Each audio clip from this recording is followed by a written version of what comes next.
Hot meal weekend hot and today's ocean effect unchi bai tu ne Olympic ding a hi le ikam sunga ding a mimuan huai ma education be na le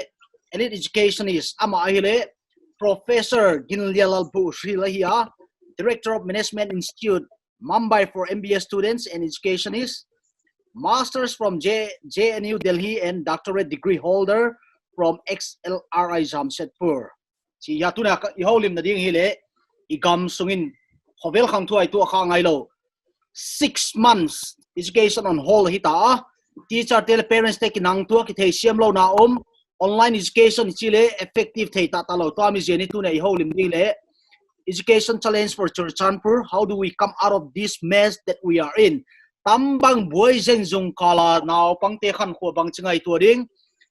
e online class ya sum pia lo ding e pia ding e online class effective lo chi tung ta holim dia. Professor Pu, first of all, welcome to the show. Good morning. Nang zong Mumbai apat igam sung veitin ten Maidan na mo kol gamte phai gamte avek piwa mau I education non-stop apai pi lelai wa Churchanpur khaguk tak naw pang te ngai sak loyam pen banga na ngai dan hi. Mang Churchanpur mi to ki sai mi dang toi ki batlo na silni auma. Khatna pen Churchanpur ke Paris copy in New York copy in Bombay Delhi lechin zinkali tho chinga Churchanpur bangauma do kitchen I mudikwa na Churchanpur ke damna mo kichichiat thein uku pen Churchanpur mi te tu amna hin igam izung pi pen ki veima ma in ki pa bless their souls uchiang leni na pen Churchanpur mi mizia pen hi le tun etsan an senapati ukru lamte penin infala in mun ne in building sahi poisalawin Churchanpur mi te pen tuam na pen Churchanpur mi nge Churchanpur mun nge ya inung sa se veo no upen something very unique and distinctive, something that should be appreciated ma In Bible sungai le jong o Jerusalem kang mang hilai le kat le katanga o hen chibaya wa mo Jewish ten jong. Yes. He Jerusalem copy Israel te ada tupi mayong Churchanpur hi Jerusalem copy ya. Tambang ngai na ta tambang Zoom interview dia hunman phata no lo loi elite education is then. Tambang hunang pia na to ki pa thu kang gena hi.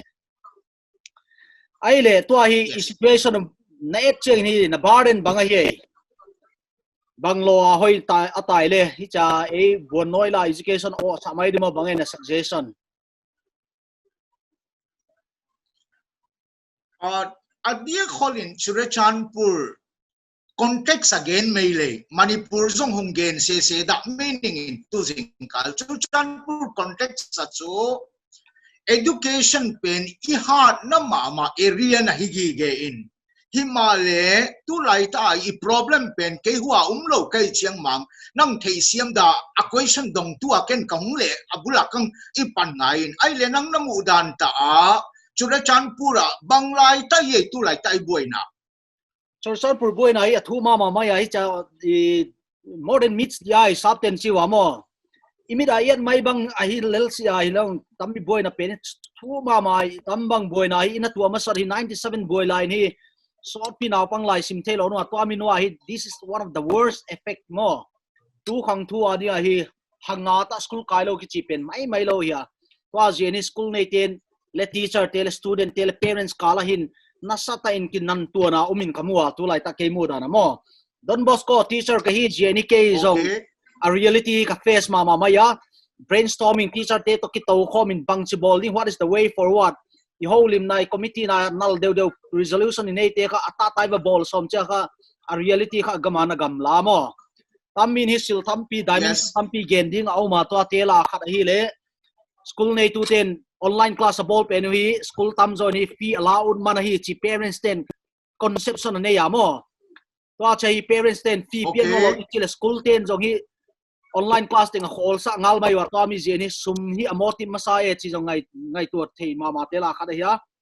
to chen hi teacher ten online class ki bolu le jong technology to a hi hin khoi ki adapt nang in hi hasan alai ma hi le kiloma student can cut and pay lo student can cut response lo nu le pa can cut in tam online class te ong boy na gyap hi chiwa to chen hi teacher ten jong hi online class ki chi hi lo kimulo online class ki bolu lo ya lo nei lo ai ki bolu ya ta jai tam situation hi khowela ki thei khang ai lo khat hi amidin muna hi jen nang bang suggestion na nei le hi chin gen mai ni education ki chi him ma chu sabha min jang tale must know should know could know uma ken bol thum kazila bol thum heading dol ka head lo khading pen khovela la huai ta a uzia tu ni ki holim na it should be about quality. It has to be about standards. Standard kang chi chiang le Churachandpur standard uma, Infal standard uma, Manipur standard uma, Indian standard uma, international standard jong uma. Ei de tel na ki ngata bang pen hi ila ding ye, I accept ding ye, isu ding ye chi pen hi ta. U chiang le khovel him ma tun must do zong uma, should do zong uma, could do uma. A must do di lai pen a loi Churachandpur ten could do din munaing koi hia tum le cho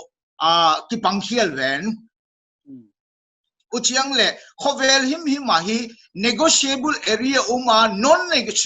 negotiable area zong zela.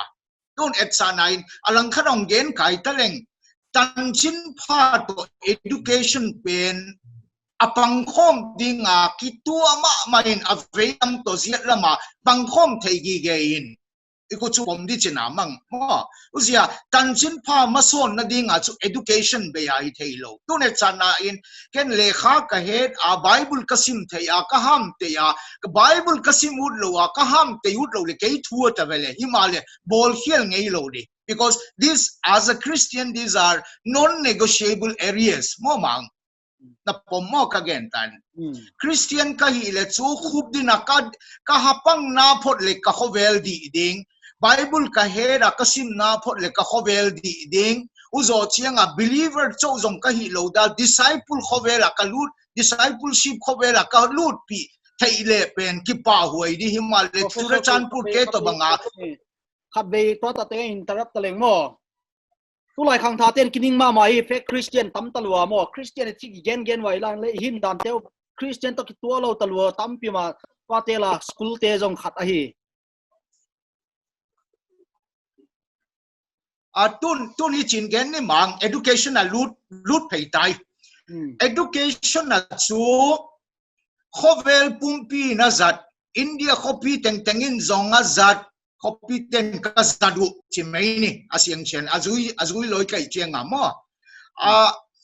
technology to pangkhom khovela kilut la ya bang chi zong in technology lami hat sem de chi mala a kisiam loi cha igui tam neu no to ding le cho gol phalo khovela kilut ding hu pen chu ken chu I cannot say yes to this. It hailodi monga because this is a non-negotiable area.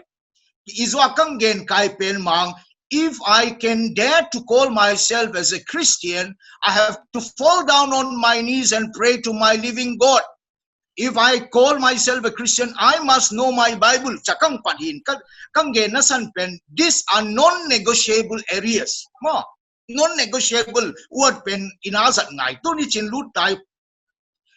Churachandpur education ang hard same na ding pen technology ahad na photle. There is a chance for that. More chance for that. Uchilawa technology adang tengazang hanga education na izat lo tumle, we are going backwards. Yes, and very soon we will be miles behind. Upen la uay ma main. Abang hile, itchin gen may ni, kay ikiholim siyang le kay Bible sang kasimut bewan ni hong simzot ning Thessalonians state 1 Thessalonians chapter 5 verse 11 in Hitchin again. Therefore, encourage one another and build each other up, just as in fact you are doing. Kitsiin. Mihingi siya ngay kihasot tu ngayon khatnaa ni na as King David Psalm number 25 verse 4. Hitchin again. Show me your ways, Lord. Teach me your paths. Kichi pena hiya pan main ini ki holim na pen. Gen gala ki pat kavei dung zuya kamudan hitchin hong gen ningin. A model kalung sima tua pen kaha su mai hong gen main ningin mang. Churachan purin mason ding chile chu silnga kagen ud hi pen hi PASTE model kang chilinga. Khadna parental support. Khatna parental support.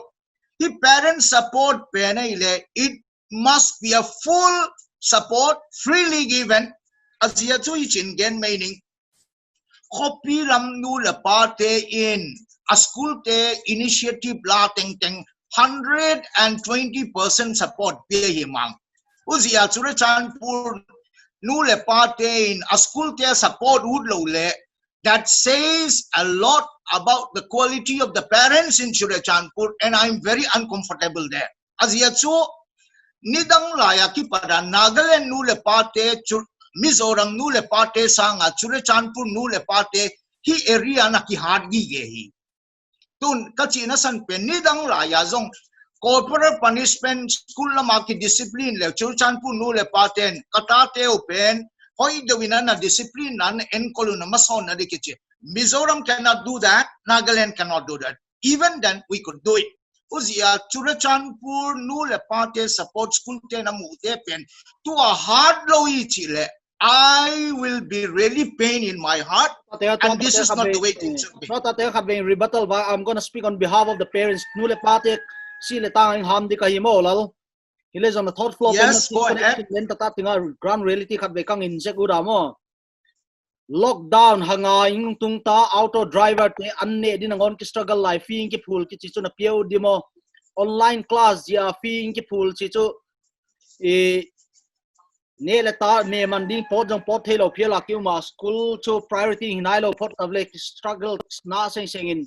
you le school education on hold here chi here to ta tenga bangen again would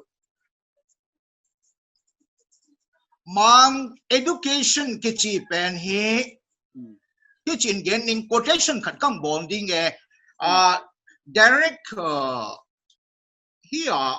Harvard University President Louis khat thugen khat kang gen zual ning azian su kagen ut pen bulam meto ani neto banga education poimo hi kachi ura. That is the standard we have to take it. Do net sana tu nang gen pen ile nula paten fee kapiading kanay siwa chile fee zong a school teto na pang khom le bat the guay nawasung se ngai si himale na tate future hi akinga tata teng ve to again bat ding chi cha fee ki mulo cha school te top zel taw mo a school te top go ilo wa teacher te zong lo kape zo non siu chi hi ba admission fee asum nei zar la teacher ten ki thei tin ten wa ja Christian thik gen ngai si ai practical ta in bang na bol boy Christian school ki chiten chi ve ke ka to ut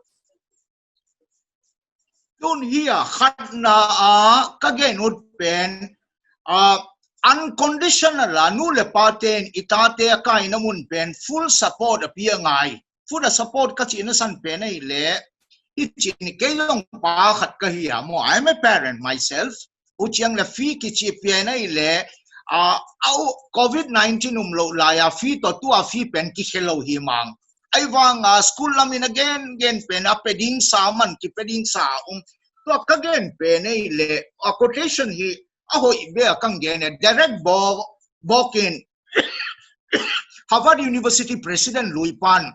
ka source pe na ile the Yale book of quotations akang gena ya. If you think education is expensive, comma, try ignorance. Adiyat so education pen expensive gigeding. Ay nga education low pen, it is more expensive. Hi truth pen ilung simaong lut ngay. Imason na ting hiya kinga. Amang ile kang gen pen ile parents te taught school te pen ikinga bang ma ahoy port loading. Ikinang tuabang ma ahoy port loading. Nupa apasal po zi akiking tabang may hidi. Usanga aha sa zopen cooperation kipia to himedi. Sumpeni a issue inila na but to me that is not the primary issue. It is always a secondary issue. Tun hila school ten hizad sing bangzad ng peering fee na si ipen kay as a parent bangzong kasutu adi himay. Anyway, upen tutuam hitale. Akala upen ile mang temtad pa loy to bangay tingo tu akading penong kalawa moken.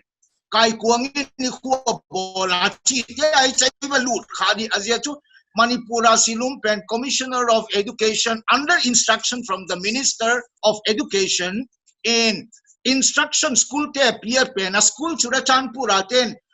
very conveniently upenang heido upenong kade isatuan siya mo mang aziatu iten nagampe na ile agam na itute koite ye tidim jinte hamile sangam may tete lungsim atuta na so head hun hilo mo tudana. But then my point is, in spite of that, Eloy mason na pen call sa loading ngay kasi. First issue is a solution na parental support. And this parental support must be a full support, freely given, unconditional. This is non-negotiable. Utsiyang la fee pen lung simun khada school hoy na dia ipang ko mule amaw kikala ki ho one-on-one basis again dan khatum na pen ipen so parental support is a must. Uzya hizo na pen standard isu ngiyam kha quality pen ang yam zo ding dan na decision nila khale imaban pen boy way ma man ani na kaludod pen na hile point ni na nalud masangin tatateng point ni kang genjol dia na point na ki ready silent molal. Yes. Ami nule pale fi pia tung tanga neo khat isu ni in kamua mo ke analyze danin parents te ko awareness na pia ding in education non stop pay poi mo hi parents pil tampin jog bang dia online call so ma chi thowe mo a school test ten point apat fi ki pia zo chau le online class bol wai le education is wholly commercial sum sui na chau china ta ve mo hojia ko ape zo ding normal days adong pia zo lo ai le pandemic hun lai an tang ki hom tho koi an ngol mai chi lai ko fi anget tin tenul chu boy khamai the ami ko ground reality number 1 hu hi number 2 a hi le parents ten question hi le effectiveness of online phone nei lo ta te phone pia sildang ne angel ta ten la lower section ten la ta ten la entailo ta ja akipia cha bolo chi tammi tung tang jong hi tammi we are not prepared all of a sudden tammi thakat thua siltung hi ja hi tambanga online class bel bol ni ai prepare nai lo chi a ground reality them no kang in sat jol he na point ni na lu ni mo le ole a point ni la pen alphabet A hung zang taleng affordability hi mang ton again pen affordability of fees, affordability of smartphones. Mala smartphone pen hung kizang dingai chianga laptop a kizang taking smartphone a kizang and smartphone solution pen nanu izam maintain in case solution so yat mama hibo tu pen khovel paida na hi thele MDC election pen tournament masazo hi amoy kimol ngai mala na pomo tournament masazo MDC election ngai uzo chenga MDC te pen the asking rate is now krol khada ki leizo we chenga candidate ding zong adi khola ang tam sim di dana we MDC election a krol khada bele MDC te ki na tu la ya chu Chanpur district a i hai thei di mo uchiang le di ta a house teng teng to gam noi mi teng teng ahung active na ding avele hi tournament ho mole pom mole uchi hi le MDC election pen first tournament kum ki chiang a MLA election pen a tournament lian zo zong ngum kin na lai first tournament a team teng teng nong ki mol ki thoding mole aye le uchi ai le chu a igama ulal education bangkhat election pen hi election jong hilopia selection avelen na chi le muchu thu tu amita venu jong kathai siam thoe I'm from Churachandpur abang hile kage nuten ia candidate hopen bangding a ki selue a candidate ti teng teng hung ki phodo kin lu hen lan a constituency a poimo te ko ma smartphone a huwa gam noi mi te ko ma pia di teng teng uzong a smartphone le nan ki sang level mang hello uso cheng memorandum of understanding MOU ki sign wen lan ka vote hung peting kai chi lo me bele mang nge candidate ten smartphone le din again mo pandemic lam jong thai se ADC te amau hi le atam teng be masang se ki kem mai dia umu hi visibility he ya umu hi price control he ya umu hi tun anang hin ke hin nu le pa teng hi tale jong I mobile jong itate toy ki kop khom vele mo mang asiang siang again din e sang in jong itate na azang zo vele mo le uzi a ipang khom dan in sung chin ipang khom dan tu amin abang hi le apoy mo ma zia in abol lo di lamin lungsim nei da ni in ingai kho zia ina again hi main atang pi in azia chu a e sang in next generation te future protect zo lo le chu abol khia ki di hin mo mang uzo cheng e ga ma jong in again hiel ta le ki thei siam tu me ni ki oi mo zo nga chu bang ma a result ho ngei si chi yong ka pom thowa mo ken jong uchi a oi mo hi lo dan imakai te ma in mo ang pu nga yin tu ne chanan in sunga nu le pa khat in amo pu na la lo in kholai wa hen la na mo pu na la lo hen lan chu ki thu ding mo nga bele tang pi hu zia a first point parental support kang chiani na pen affordability ka chi pen fees as well as smartphones ti ko vela hung lut ngai in itaten poi mo ai chianga athum na pe nei le anau pang te hung poi mo in anu le pate fel do le itate jong fel do ut se chianga a student te pen a attitude bang a behavior bang bolding pen sudi ding pen umwei chianga atum na a pen student pen avele mo focus pen adang sanga anu le pate pen a priority hilo in the priority is not even the school the priority and the focus must be on the students progress uzia students step and see a kakoya at ali na I avoid thelo mong chu mang technology ave I khovela technology be ya again dan ding lo pi abang profession en talechin no uzia khovel pumpi na chin tumpen bang dinga en ching lo ding e chiut dan kaya uzo chiang le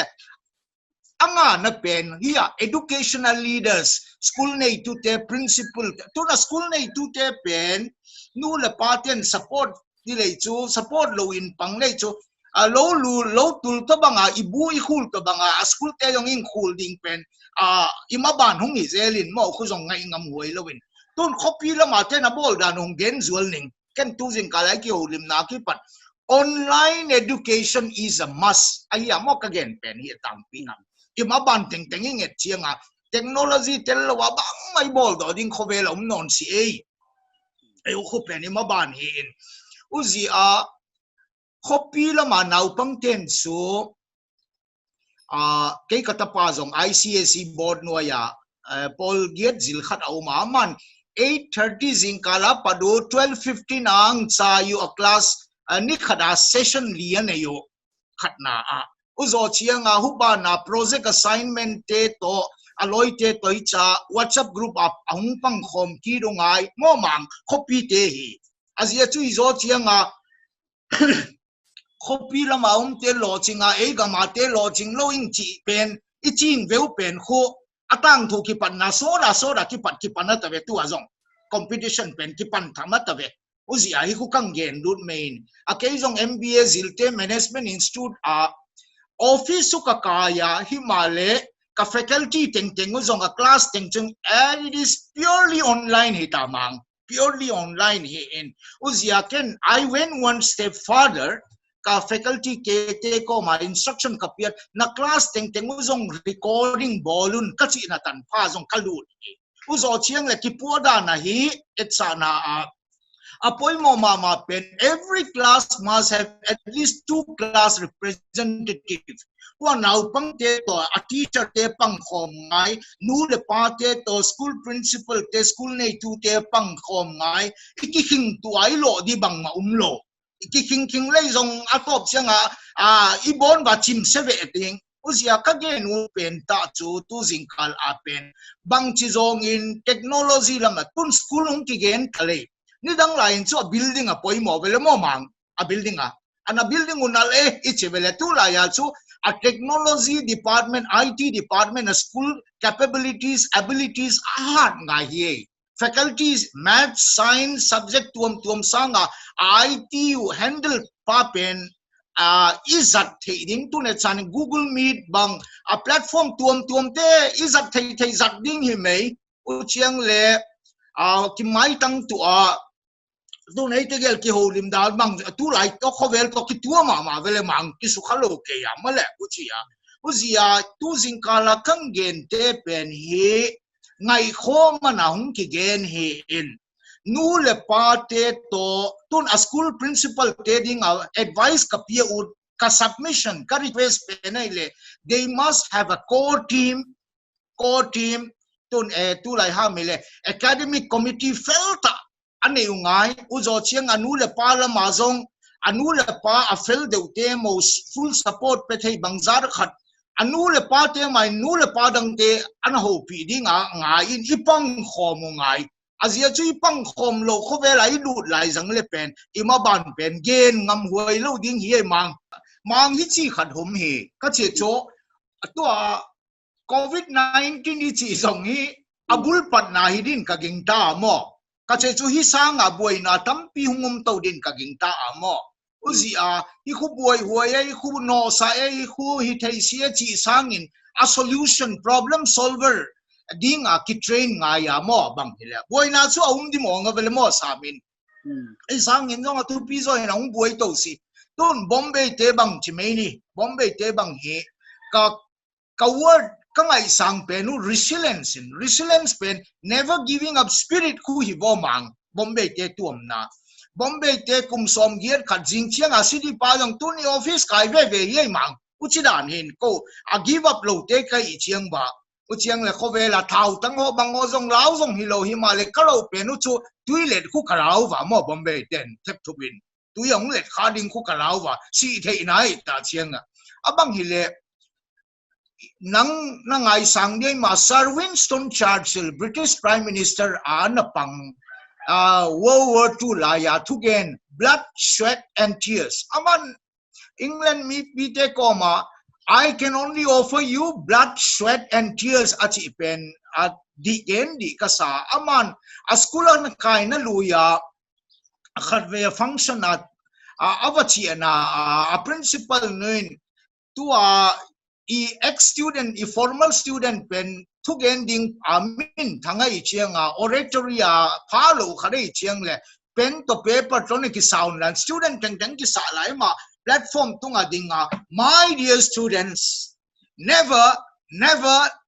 give up achia who are ato nalami loi pan zuan ta ye upen geni uzia a give up te khovela kilut thailo mang because this is not negotiable it thai mong loading tu net sana I give up loading apang khom thailo te zong ipang khom ngai chi mui thu an gele I dangbal ay nunga tu teng zo pang khom ni tai naman mo nunga tangwal ki tu teng natan pha jong melma ki koi teng dam sungda idinga ki koi teng natan phai pang khom ngai he koi makielma ki melma e dingum non lo ipang khom ngai tota te gendi kang sama mama ya tammi hile the era which we cannot neglect mo tammi khu internet halo fee ki pelo school te teacher te chi lowin we have no excuse we have to come up with a solution mo as ye hile khovel pumpi tammi new normal hita tam ni COVID-19 hi vaccine bang chak kimudi ki thelo school bang tan ki khol ki thelo hovela khol thelo sil khat omai le ta te education hi amo tu ne tam mi point ten gen lam ka mi pi ti adia hi thala nang hi dinga mo private school association te president paung hoiten ko pia man jong ha sam te tam ping ge tu ne nang hi cha emphasize nang bol kya ko nu le ta pa tam pia dia jong hi thala na hi nge ding ki ta do sa hi ang tuto na khatleni ungen ning o atang pi in tunet sana idem pi di te pen hi koi te to ki compete ding e chi pen hi hen ngayen mo uchi khana tunet sana India te hi mi hard working i hi ya khoweli nang het dan himale India te sa a China te hard working zo be ma uzi a I target ding pen kho China te hi ngai tun khovel en him le chen kho a hard work intelligence zong chilom lawang poi mo non lo die ma ban yet le mang intelligence ni dang lai na thu pi a mo to a intelligence non lo hard work no hard working phot ma le na future bright mating u chang le ni na lung kia ni a zong no le na ka me di himale na mit tui pen na sop siang dau ta cha you have to smile back and again u khu khowela ki luta u chang la thuran himemin a COVID-19 ai tu kha pen alal to pathian na to vele ganta te zu le wate to mi hingzong akibang ve itabele mang hilo mo to expiry date nei chiat warranty period jong nei chiat ikibang tabele ton ken chukai dana huwa singtung ato wate hampane ka chi etabele tu lai khobela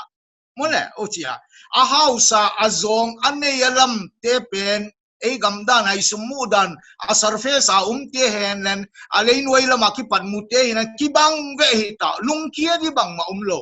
uzi a bible in jong kumpi david jong apathiana ki so hard kit pele chi vele mo mang uzi ilungkia ni bon in pathian ma yai pathian beni in mo mang alam pi hungum na ven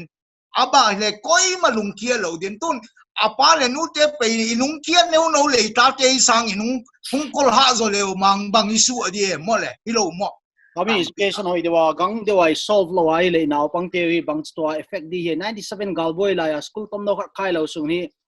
aftermath no anwa effect hi nasata society sungai ngum ya to ai jong hagup sung school ki khai lo chile naw pang te classroom a lut kya chen bang chi bang mentality tong lut diwa chi ngai to ai le bang chi de the damage is already too big mo siat na khuna pia sa lien gob a hita to ja hi pambang igam sunga dinga mi mon hoi professor ginelal bushil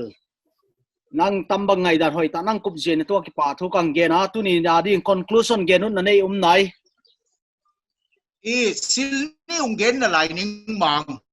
ka che chu never give up ka chi message pen ka ngai thu pi na khat na a no le pate ading itate koma no ia ninga le kha hung simo chi pen that will not work now tu a pe na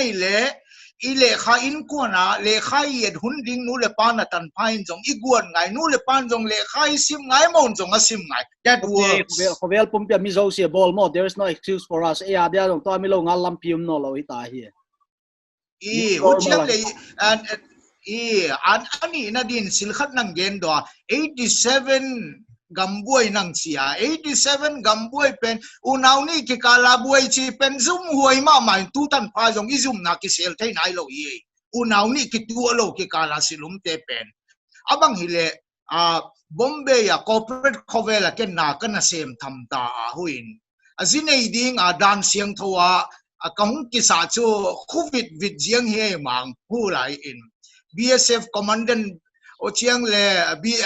CRPA commandant tagelin ang ho pia hulain you are saying your would be bride is from Chiang Konpang. I said yes. And then you are from New Bazaar. I said yes. Are you stupid or are you a fool? Chiang dot line mangka kan sar pena na chiam to. I say both. I am stupid, I am a fool, but I need to do this. Uchiang le town commander ho gamnoi mi te jong ka ho pia mo mang hu lai ta in give me 3 hours kazine ina atena su boy mong le e tegel ki kala mel ma dam sung dai ding hi chi yong ana chiam te un ka che mang I don't give up in life mang I don't give up azia chu bang tan ki dam ding ki Halloween ei sanga I khangum ding te ma ason ding thot male we need to take step forward we need to take steps uzia chu ra chanpur nu le pate in khobel pumpin ahung za ana pen happy ta main ana ha su daun na head lo mai theu chu Mizoram nu le pate nang tungit na lai ve chu chanpur te na head u de le na head lo dong kam pho do mai hian len azia chu they are far below our quality and standards when it comes to parenting and support to our children momang uzia our feedback dong kang pia mai hin chinu chen koi mana lung kia down I think the good Lord is still on the throne and we bow in worship to him kipai ngai mang thank you so much pa wai mama in Professor Bushil tammi hile the message of time the urgent the need of the area tambang hun lai ta tammi message we have no excuse but the show must go on especially when it comes to education more children's education is as important as their food ana nei lai se education pdu ya school lam le parents lam le teacher lam le government lam le thathai la diun tammi bang he the way forward chi ngai to diu ya tu na suggestion te nu le patam pi parents te student te tampi ngai dan na khel zoding gin tar hoi ka sa tambang thuman pha te hi igam sung vai hom igam sung siam phot na din ngai dan hoi ya poi mo AK-47 power te go eloin ngai dan hoi ni gam sung siam hoi di Professor Bushil na tua ki pa thu kang ge na ulal na tua ki pa thu kang ge na have a nice day pasien golzol tayo mo lung da mele hung wang pa bole mang thank you